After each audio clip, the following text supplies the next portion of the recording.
قرآن ہمیں اپنے معاشرے کی اصلاح کے لیے دو بنیادی نسخہ دیتا ہے. ایک یہ ہے کہ دین کا صحیح فہم حاصل کریں اور دوسرا یہ ہے کہ لوگوں کو تلقین کر دین کی فہمائش کریں، یعنی دین کی دعوت دیں. جناب عالی، یہی وہ دو نسخہ ہیں جس کے ذریعے ہم اپنے معاشرے کی اصلاح کر سکتے ہیں اور اپنے آپ کو باقی رکھ سکتے ہیں. کیونکہ اگر یہ دونوں نسخے ہماری زندگی میں نہ ہو تو ہمارے اندر سے دین مٹ جائے گا، اور جب ہمارے اندر سے دین ہی مٹ جائے گا تو ہمارا وجود بھی مٹ جائے گی، کیونکہ ہماری بات دین کی باقی رہنے میں ہے. اور دین ہماری نفس پرستی، عیاشی، سستی اور تفرقہ بازی سے باقی نہیں رہے گا، بلکہ دین کو محنت اور قربانی سے باقی رہے گا، اپنے جان، مال اور وقت کے صحیح استعمال سے باقی رہے گا.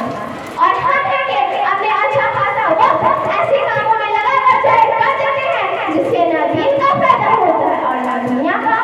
اور غاری کمائی کی ایک خاص رقم اپنی شادیات اور غیر ضروری ضروریات میں لگا کر ضائع کر دیتے ہیں. میرے بڑے اور میرے سرپرست حضرات، میں آپ سے